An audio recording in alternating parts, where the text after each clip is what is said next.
चोटी पर पहुंचकर विजरांत खुशी से झूम उठा। उसे नहीं पता था कि किस्मत ने उसके लिए क्या लिखा है। धीरे से थंडर साउंड आता है। अचानक एक तेज बिजली आसमान को चीरती हुई सीधे उसी पर गिर पड़ी। एक पल के लिए सन्नाटा, फिर हल्की हमिंग साउंड। लेकिन तभी उसकी अंगूठी चमकने लगी। वो अंगूठी जो शायद सिर्फ एक गहना नहीं बल्कि किसी अद्भुत शक्ति की निशानी थी। तेज हार्टबीट साउंड, ड्रामेटिक पॉज। वो बिजली इतनी प्रचंड थी कि कोई साधारण इंसान जलकर राख हो जाता, पर विजरांत पर उसका कोई असर नहीं हुआ। धीरे धीरे संगीत शांत होता है।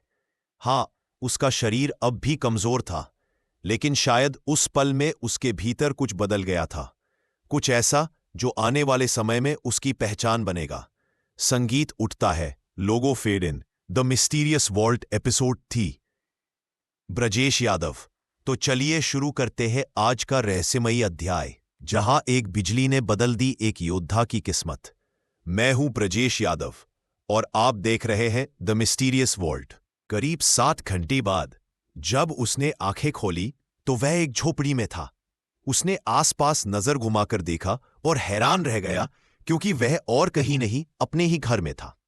उसने अपना शरीर देखा तो उसके कपड़े बहुत गंदी तरीके से फटे हुए थे। विजरांत के चेहरे की हैरानी और बढ़ गई। वह हड़बड़ाकर जोर से चिल्लाया, दादी! विजरांत की आवाज सुनकर उसकी दादी कमरे में आई और बोली, तुझे होश आ गया नालायक? ये अपना क्या हाल बना रखा है तूने? दादी गुस्से में कहते हुए बोली, आजकल तू बहुत शैतान और आलसी हो गया है। कोई भी काम करने को बोलो तो जाकर सो जाता है। इस बार तो तूने हद ही कर दी। अपने कपड़े भी फाड़ लिए। अब जा नहा धोकर दूसरा कपड़े पहन ले। बूढ़ी दादी की नजरों में नाराजगी और चिंता दोनों थी। तभी विजरांत कुछ पूछने वाला था कि दादी ने टोकते हुए कहा, अभी नहीं, मुझे पता है तू क्या पूछेगा, कि तुझे यहां कौन लाया। ये मैं। तू कपड़े बदलकर आ, फिर बताऊंगी। विजरांत बोला, ठीक है दादी, मैं अभी आता हूं। जैसे ही विजरांत कपड़े बदलकर आता है तब वह दादी से पूछता है, अब तो बता दीजिए दादी, आप मुझे घर पर लाईं? दादी बोली, अरे मैं तो इतनी बूढ़ी हूं कि तुझे पहाड़ से तो ला नहीं सकती। बाहर एक बूढ़े आदमी को तू बेहोश मिला, वही तुझे लाया है। मुझे तो वह बहुत अच्छे इंसान लगते हैं, वही तुझे लेकर आए हैं। वह भी बाहर बैठे हैं और कह रहे थे कि तू उन्हें जानता है और वह तेरे होश में आने का इंतजार कर रहे हैं। ऐसा कहते हुए बूढ़ी औरत के चेहरे पर मुस्कुराहट थी और दूसरी तरफ विजरांत के चेहरे पर हैरानी। अपनी दादी की बात सुनकर विजरांत बोला, दादी, मेरा भाला कहाँ है? यह सुनकर उसकी दादी ने ध्यान से उसकी लॉकेट को देखने लगी। तभी विजरांत फिर से बोला, अरे दादी, लॉकेट पर क्या देख रही हो? भाला कहाँ है? मेरा काला भाला। इस पर दादी चिल्लाकर बोली, अरे मैं बूढ़ी जरूर हो गई हूं, पर अभी तक मेरे कान सही सलामत है। क्या चिल्ला रहा है? और तूने अपना भाला फिर खो दिया। कितनी बार समझाया है तुझे? वह तेरे पिता का भाला है, एक महान हथियार। उसे पता नहीं तेरे पिता ने कितनी सारी लड़ाइयां जीती है और तू बार बार उसे कहीं छोड़ आता है। विजरांत गुस्से से सिर पकड़कर बैठ गया। हाँ, जानता हूं, कितनी बार बताया है आपने, लेकिन कभी मुझे यह भी बता दो कि मेरे पिता कौन है और हम अपना घर छोड़कर यहां क्यों रह रहे हैं। तब दादी बोली, और मैंने कितनी बार कहा है कि जब तक तू इतना ताकतवर नहीं हो जाता कि मुझे लगे कि तू ये सब जानने के लिए तैयार है, तब तक मैं कुछ नहीं बताऊंगी।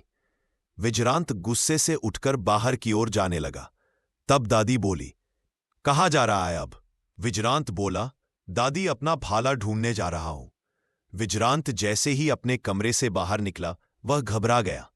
उसका शरीर कांपने लगा और मानो उसका शरीर अकड़ा गया हो। तभी उसकी दादी ने पीछे से उसके पीठ पर हाथ मारा और जैसे ही हाथ विजरांत के पीठ पर लगा, वह हड़बड़ाकर सामने की तरफ गिर गया। तभी एक बूढ़े आदमी की हंसने की आवाज आई, तुम तो बहुत कमजोर हो लड़के, इतने हल्के हाथ से चित हो गए, अपना मजाक बनाते हो। विजरांत फट से उठा और बोला, चल असुरे बूढ़े, कहा मैं कमजोर नहीं, बहुत मजबूत एक योद्धा हूं। बूढ़ा आदमी बोला, अच्छा, तो किस तरह का योद्धा हो तुम? विजरांत इस सवाल पर चुप हो गया। तभी उसके गाल पर जोर का थप्पड़ पड़ा और वह फिर से लड़खड़ा गया। इस पर बूढ़ा आदमी हंसने लगा और बोला, तुम बहुत कमाल के हो लड़के। फिर वह बूढ़ा आदमी आगे आते हुए बोला, क्या तुम इसे ढूंढ रहे हो? उसने अपना हाथ आगे बढ़ाते हुए कहा। उसके हाथ में एक भाला था जो पर्पल ऑरा में चमक रहा था। विजरांत खुश हो गया, लेकिन फिर उसने देखा कि यह भाला उसके भाले से बहुत अलग है और बोला, मेरा भाला तो 5 फुट का था और काले रंग का था। यह तो तुम्हारे हाथ जितना और रंग भी अलग है। यह सुनकर बूढ़े आदमी ने कहा, क्या तुम्हें यह भी नहीं पता कि हथियार को आंतरिक ऊर्जा के माध्यम से उसका आकार छोटा या बड़ा किया जा सकता है? और उसने उस भाले को फिर बड़ा करके विजरांत की ओर फेंका। विजरांत ने जब देखा कि वह भाला उसकी ओर आ रहा है तो घबरा गया, क्योंकि उसने कभी भाले का इस्तेमाल नहीं किया था। तभी उसे रात वाली पहाड़ी का किस्सा याद आया। वह वैसे ही उछलकर भाले को पकड़ता है और हवा में घूमते हुए अपने भाले को कमर में टांग लेता है।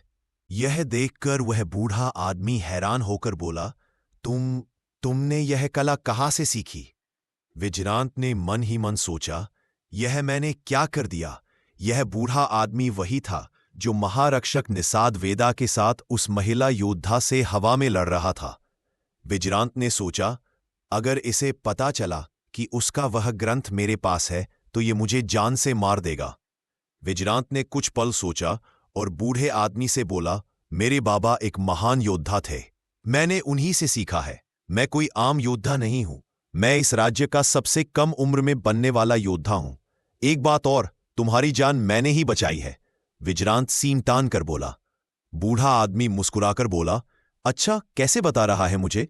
मेरे दोस्त निषाद वेदा ने बचाया था, मैं तो तुम्हें देखा ही नहीं वहां। विजरांत बोला, अच्छा, लगता है बूढ़े होने के कारण तुम्हारा दिमाग सही से काम नहीं कर रहा।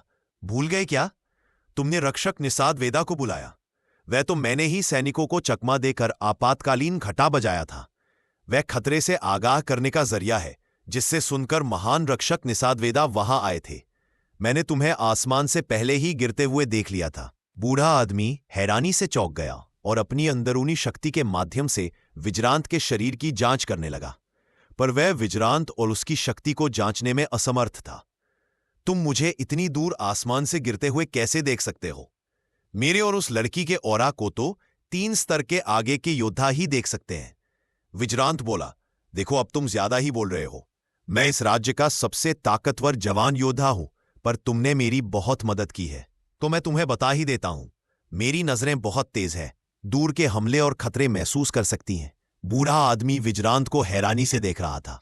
विजरांत बोला, अच्छा, लगता है बूढ़े होने के कारण तुम्हारा दिमाग सही से काम नहीं कर रहा। भूल गए क्या? तुमने रक्षक निषाद वेदा को बुलाया। वह तो मैंने ही सैनिकों को चकमा देकर आपातकालीन घाटा बजाया था। वह खतरे से आगाह करने का जरिया है, जिससे सुनकर महान रक्षक निषाद वेदा वहां आए थे। मैंने तुम्हें आसमान से पहले ही गिरते हुए देख लिया था। बूढ़ा आदमी हैरानी से चौंक गया और अपनी अंदरूनी शक्ति के माध्यम से विजरांत के शरीर की जांच करने लगा, पर वह विजरांत और उसकी शक्ति को जांचने में असमर्थ था। तुम मुझे इतनी दूर आसमान से गिरते हुए कैसे देख सकते हो? मेरे और उस लड़की के ऑरा को तो 3 स्तर के आगे के योद्धा ही देख सकते हैं। विजरांत बोला, देखो, अब तुम ज्यादा ही बोल रहे हो। मैं इस राज्य का सबसे ताकतवर जवान योद्धा हूं, पर तुमने मेरी बहुत मदद की है, तो मैं तुम्हें बता ही देता हूं। मेरी नजरें बहुत तेज हैं, दूर के हमले और खतरे महसूस कर सकती है। बूढ़ा आदमी विजरांत को हैरानी से देख रहा था। विजरांत बोला, वो तो नहीं आता। मेरे पास इतने पैसे नहीं है कि कोई खरीद सकूं, और नहीं सीखने के लिए, पर मुझे बचाव करना आता है। तो आगे क्या होगा? इस कहानी में क्या बूढ़े यम को पता चलेगा कि उसका अग्नि ग्रंथ विजरांत के पास है? बूढ़ा यम विजरांत की शक्ति जांचने में असमर्थ क्यों है? क्या बूढ़ा यम विजरांत की कोई मदद करेगा? जानने के लिए बने रहिए हमारे चैनल पर the mysterious vault Brajesh Yadav के साथ।